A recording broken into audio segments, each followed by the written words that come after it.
ان سے جو ہے ہمیں ہر معاملے میں استفادہ نہیں کرنا چاہیے، اور خاص کر ایسے مسائل جو ایک یعنی کہ ڈیپ یعنی اسٹڈی یا کہہ لیں کہ اس کے اندر گہرے درک کی ضرورت پڑتی ہے۔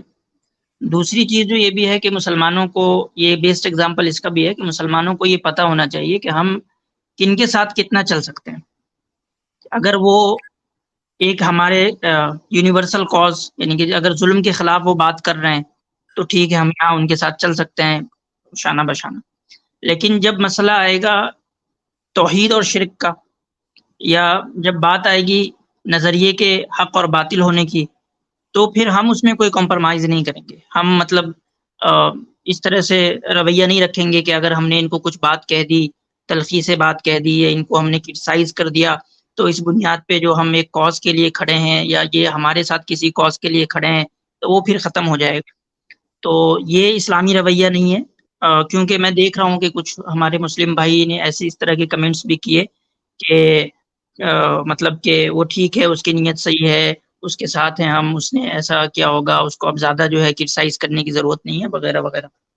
تو ہمیں اپنے حدود بھی پتہ ہونی چاہیے کہ ہم مسلمان ہونے کے ساتھ ساتھ ہمیں کس حد تک کس کے ساتھ جانا ہے، نہیں جانا ہے، اور دوسری چیز یہ کہ ہمیں کس سے کیا لینا ہے اور کیا نہیں لینا ہے۔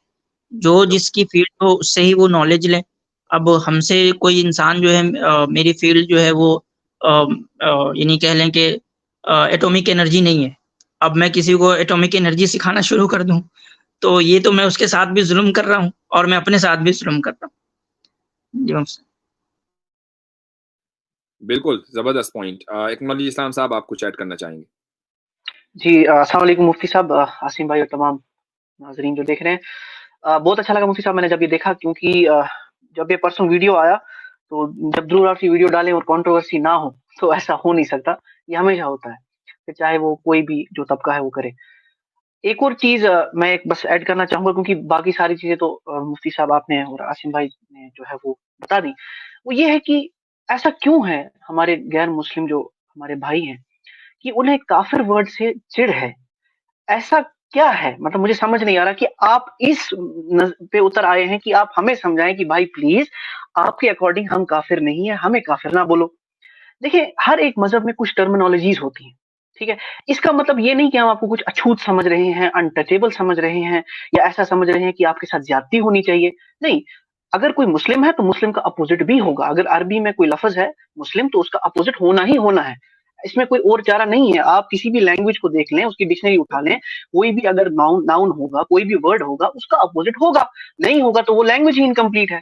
تو اگر انگلش میں کوئی مسلم ہے، اس کو ہم نان مسلم یا ڈس بلیور کہتے ہیں اکارڈنگ ٹو اسلام، تو اسی کو عربی میں کافر کہا جاتا ہے۔ تو اسے کہنا کہ ہم کسی کو جو ہے وہ کافر جو ہے وہ نہیں کہہ سکتے، یا اگر کسی کو ہم نے کافر کہہ دیا وہ اس کی توہین ہو گئی۔ حالانکہ ایک حساب سے دیکھا اسلام کے اس میں تو توہین ہے، کیونکہ وہ کافر ہے، اس کو جو ہے وہ جنت سے وہ ابھی دور ہے، وہ تو ہے، لیکن ایز اے ہول آپ اس کو کوئی ڈیروگیٹری ٹرم نہ سمجھے مہربانی کر کے، تو بھی زیادہ اچھا رہے گا۔ جی ہاں، یہ بھی اچھا پوائنٹ ہے کہ کافر کا جو لفظ ہے وہ ڈریگیٹوری ٹرم نہیں ہے، اور ہندو بھائیوں کو یہ سمجھنا ضروری ہے کہ کافر کو کا لفظ اگر ہم استعمال کرتے ہیں تو گالی کے طور پر استعمال نہیں کرتے۔ ہاں، آپ لوگ ملیچ کا لفظ جو استعمال کرتے ہیں وہ یقیناً ڈریگیٹوری ٹرم ہے، تو اس چیز کو سمجھنا ضروری ہے۔ کافر کے معنی انکار کرنے کے آتے ہیں، اور انکار کرنے کا مطلب صرف یہ نہیں ہوتا کہ خدا کی ذات کا انکار کر دیا جائے، جیسا کہ دھرو راٹھی نے کہا کہ جو ناستک ہیں ان کو کافر کہا جاتا ہے، بلکہ خدا کی بات کا انکار کرنا بھی کفر ہے۔ جس طرح اس کی ذات کا انکار کرنا کفر ہے، اس کی بات کا انکار کرنا بھی کفر ہے۔ تو اگر ایک آدمی یہ تو کہتا ہے کہ خدا موجود ہے اور میں خدا کو مانتا ہوں، لیکن میں خدا کے اس پیغام کو نہیں مانتا ہوں، تو وہ کافر ہوگا، کیونکہ اس نے خدا کی بات کا انکار کر دیا۔ اچھا، صرف انکار کرنے کا لفظ، اور میں اس کو اتنی مرتبہ اس کانسیپٹ کو بتا چکا ہوں کہ اگر مان لیں ہندو ہمیں مسلمانوں کو اپنے مذہب کے اعتبار سے کافر کہنا چاہے تو کہیں، ہمیں کوئی ٹینشن نہیں ہے۔ اگر عیسائی ہمیں کافر کہنا چاہیں اپنے مذہب کے اعتبار سے کہ ہم ان کے مذہب کو، جس کے اندر ڈسٹورشن ہو چکا ہے، اور آلموسٹ عیسائیوں کے یہاں مورتی پوجا شروع ہو چکی ہے، اور بلکہ ہے تقریباً 1500 سال سے، تو اس اعتبار سے ہم لوگ کافر ہیں۔ اگر وہ کہنا چاہیں تو شوق سے کہ ہمیں کوئی مسئلہ نہیں ہے، ہم اس کو ڈریگیٹوری ٹرم نہیں سمجھتے۔ یہ ایک کانسیپٹ ہے، اور اس کانسیپٹ کو صحیح طریقے سے بیان کرنا ضروری ہے۔ اور مفتی صاحب اگر میں غلط ہوں تو آپ مجھے صحیح کریے گا کہ اگر جو کرسچنز ہیں جو عرب میں رہتے ہیں مثال کے طور پہ، اگر ان کو یہ کہنا ہوگا کہ آپ جو ہے وہ ڈس بلیو کر رہے ہو تو وہ بھی یہی ورڈ یوز کریں گے کہ کفر کر رہے ہو. وہ بھی یہی ورڈ ایگزیکٹلی وہ بھی یہی ورڈ بولیں گے، وہ بھی یہی ورڈ بولیں گے. بلکہ اگر آپ گیتا یا ویداس کا ترجمہ کر دیں گے اور جہاں پر انکار کرنے کے لیے لفظ آئے گا عربی میں ترجمہ کریں گے تو وہاں پر بھی کفارہ کا لفظ استعمال ہوگا انکار کرنے کے معنی میں. جی یہ اہم پوائنٹ تھا، یہ رہ گیا تھا، یہ الحمدللہ آ گیا. جی عاصم بھائی آپ.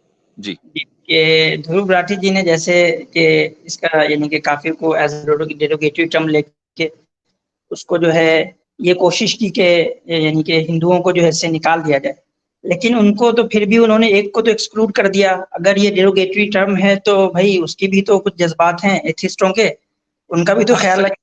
اسی طریقے سے ان کو بھی آپ جب سب کو اندر کر لیا تو کیوں آپ نے ایکسکلوڈ کر دیا اس بیچارے.